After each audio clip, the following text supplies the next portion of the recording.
그다음에 4-6 소송물 이론은 아까 하나 말해줬던 게 부당이득에 반한 차임상당의 손해금과 불법행위에 의한 손해금은 별개의 실무상 부소송물이다. 뭐 이런 것 등이고 4-7 소장의 기재사항 소장심사는 어제 뭐 무변론 판결과 관련해서 공시송달 이런 개념 이해해 두시고요.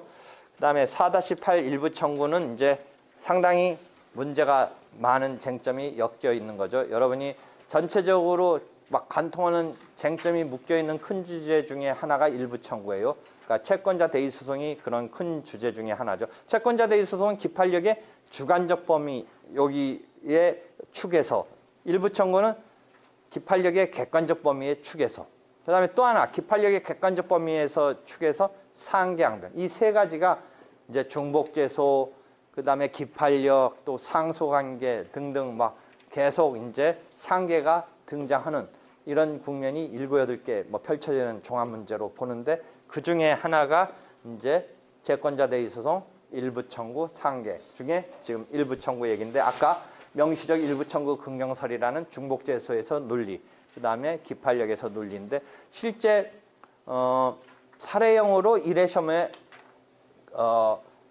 일부 청구와 잠부 청구의 기판력 문제가 150점 중에 하나 질문이 있었어요.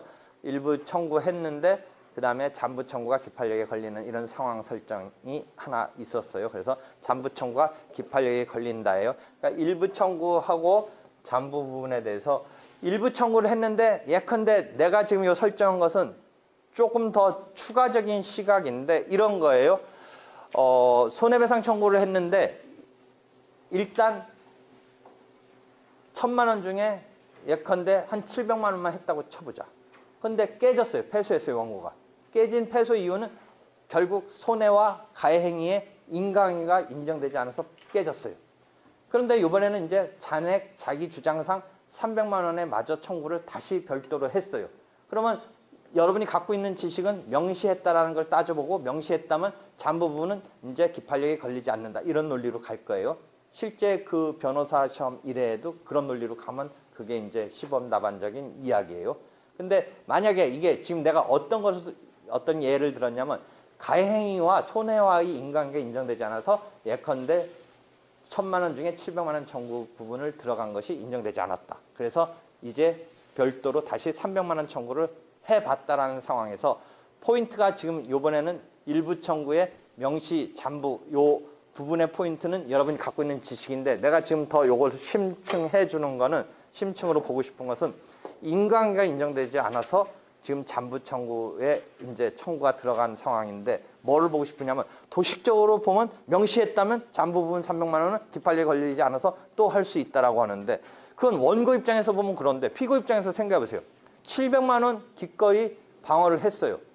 그래서 명시적 일부 청구에서 일부 청구를 긍정하고 일부 청구를 부정하는 그 중간적인 입장에서 명시를 내건 건 원피고 입장을 반영한 거거든요. 왜? 원고가 명시하지 않았다면 피고는 그게 단 줄 알고 끝난 줄 알았는데 또 나오니까 그건 걸려야 된다는 거고, 명시했다면 피고 입장에서도 이게 승부의 전부를 내건 건 아니다라는 것을 명시해서 알고 있으니까 잠부가 또 문제되는 것에 대해서 피고한테 어느 정도 예상시켰기 때문에 원피고 간의 절충점으로 그렇게 했다고 하는데, 한편 그렇더라도 좀 아까 상황에서 인과관계가 증명되지 않아서 패소했는데 피고는 300만 원 또 들어와서 그게 명시했다고 하더라도 또 승부를 막아내야 된다는 점에서, 그게 앞에서 인과관계가 인정되지 않았다라는 지금 얘기를 하고 있다면 700이든 300이든 300도 이미 승부 나야 된 거 아니냐 이거죠. 피고 입장에서 잘 생각해 보세요. 인과관계가 인정되지 않으면 그 하나의 사고에서 1,000만 원인데 700만 원 인과관계가 인정 안 돼서 안 됐으면 300만 원 부분도 단순한 손해의 금액이지, 인과관계가 인정되지 않는다는 건 그 계속 그냥 작동을 해줘야 되는 거 아니냐. 즉 피고 입장에서 기판력에 걸려야 되지 않는 거냐. 여러분이 피고의 변호사면 교과서에 보니까 명시했다면 기판력이 걸리지 않네. 응소하셔야 됩니다. 라고 할 건지, 나처럼 한번 개겨보자 작전을 쓸 건지, 인과관계의 승부였었는데 금액적인 것은 쪼갰더라도 인과관계가 없었다는 승부는 이미 결론 났는데, 그거 가지고 다시 한번 물고 늘어서 최악의 경우 이번에 인과관계 있다라고 나가면 이거 300만 원 물어내게 생겼는데 의 상황에서 만연히 교과서적으로 명시했기 때문에 기판력에 걸리지 않으니까 순수히 응해 줄 건가의 상황에서 여러분 교과서적 지식으로 하느냐라고 했을 때 나는 그런 경우라면 한번 태클을 걸자 이거죠. 인과관계 같은 경우에 그런 상황에서 만약 본다면 이게 또 기판력이 없다고 볼 거냐. 이건 적어도 어떤 이론을 구사해야 돼요? 이유 중에 판단의 구속력을 확장해야 된다든지 신의칙상 안 된다든지 극구 한번 반항을 해봐야 되지 않는가. 순수하게 그냥 응소해서 그냥 그 다음 인과관계 다시 막아내는 이런 싸움을 벌릴 거냐. 인과관계 싸움은 다시 벌리면 안 된다라는 쪽으로 갈 거냐. 인과관계 싸움 다시 벌리되 막아낼 거냐의 싸움에서 나는 인과관계 자체를 다시 벌리는 것을 극구 저항하는 이런 생각 등을 해야 된다라는 게 나의 생각이죠. 이해하겠어요? 그러니까 그게 단순히 그냥 교과서적인 지식과 실제 어떤 사안을 놓고 여러분이 이제 이유중의 판단의 구속력 그것을 그럼 어떤 이론으로 할 건가?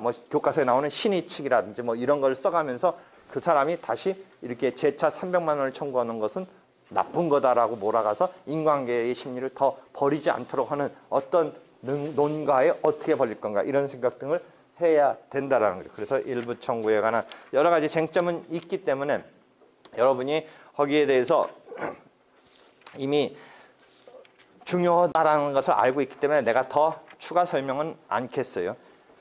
그 다음에 확인소송과 이행소송의 경합 등에 대한 4-9는 아까 요 세무부존재 확인에 대해서 이행청구가 반소로 들어간다든지 별소로 들어가는데 여러분 교과서에서는 용어상으로 나중에 내가 그런 용어를 썼는데 언뜻 보니까 김홍일 선생님 책은 그런 용어 반영해서 썼던데 정상적인 교과서에서는 반복적인 상황만을 상정해서 설명을 했었어요. 그래서 내가 그걸 반복형이라고 그랬어요. 그러니까 중복재소 부분에서 여러분이 어떤 식이냐면 어떤 청구권에 대한 이행소송과 그 청구권 자체의 확인소송이 병렬적으로 벌어질 때 중복재소에 걸리느냐 아니냐 그 쟁점인데 이런 거는 그 쟁점에서 쟁점을 갖고 오는데 상황이 반복적인 게 아니라 역전형 내지는 대향형 이해되겠죠? 그러니까 내가 그 종래 교과서에 있던 것을 반복형이라고 명칭을 하고 새로운 이런 타입에 대해서 대향형, 역전형 이런 말을 썼는데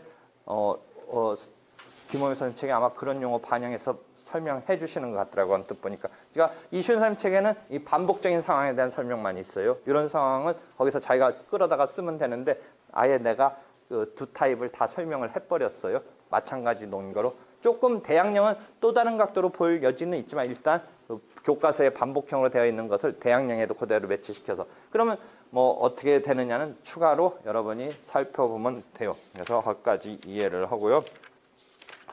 그 다음에 중복재소가 남는데 중복된 소재기 중에 이제 상계 항변이 하나 문제가 돼요. 채권자 대의 소송과 일부 청구는 여러분이 그 다음에 지금 중간중간에 내가 조금씩 얘기했는데 상계가 216조 2항에 이유 중에 판단에는 기판력이 미치지 않지만 상계의 경우는 대항한 액수에 한해서 기판력이 생기기 때문에 곳곳에서 상계가 문제를 일으켜요.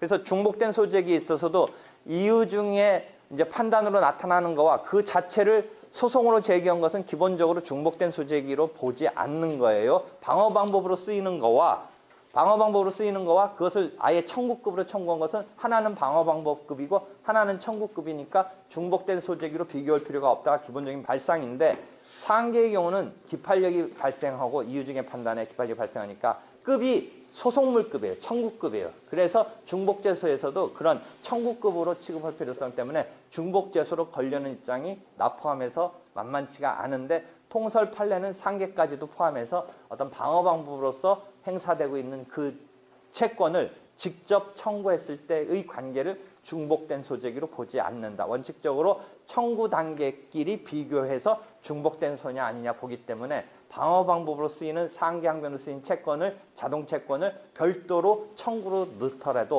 들어갔더라도 그 둘 관계를 중복된 소재기로 보지 않는 게 일반적인 학설과 판례 입장인데 나같이 나의 입장은 축이 당사자의 절차 보장이나 민사소송법 축과 또 하나 내 축은 가급적이면 분쟁을 한꺼번에 해결하려는 축이에요. 그러니까 그런 점에 있어서 중복재소를 나는 그러니까 널리 인정해요. 널리 인정하려는 입장이라서 상계 같은 경우도 그 논거는 그쪽 기판력에서 방어 방법으로 쓰였지만 그 상계는 다양한 수액에 한해서 기판력이 생긴다. 216조 2항이 있기 때문에 그게 확정 단계에서는 기판력으로 서로 영향을 준다면 나는 중복제소적인 측면에서도 사전에 컨트롤해서 두 가지의 그 상황이 각각 병렬적으로 진행돼서 판결로까지 가는 데 대해서 나는 우려를 하는 거예요. 그게 판결까지 가면 확정된 판결이 선행된 게 후소에 선행이 상계항변일지 후행이 상계항변일지는 모르지만 상계의 경우는 그게 서로 간에 기판력이 작동한다면 이게 중복제소에서도 미리 규제를 해서 중복제소로 봐서 금지를 시키고자 하는 게 나의 발상인데 통설과 판례는 그냥 기본 원칙에 충실하게 방어 방법으로서 행사된 거와 청구로 행사된 것은 전혀 다른 거다. 그다음에 방어 방법은 방어 방법에 불과한 거니까 청구급으로 비교하는 소송물급의 청구급으로 비교하는 중복제소를 걸 필요까지 없다라고 보는 게 이제 학설과 판례의 판례 입장과 학설의 일반적인 입장인데 하여튼 상계에서는 조금 그런 추가적인 논의가 있다라는 것이죠. 그래서 그런 정도까지가 중복된 소재기의 금지까지 이야기를 했고요. 오늘은 여기까지 하고 오늘 수고했어요. 네.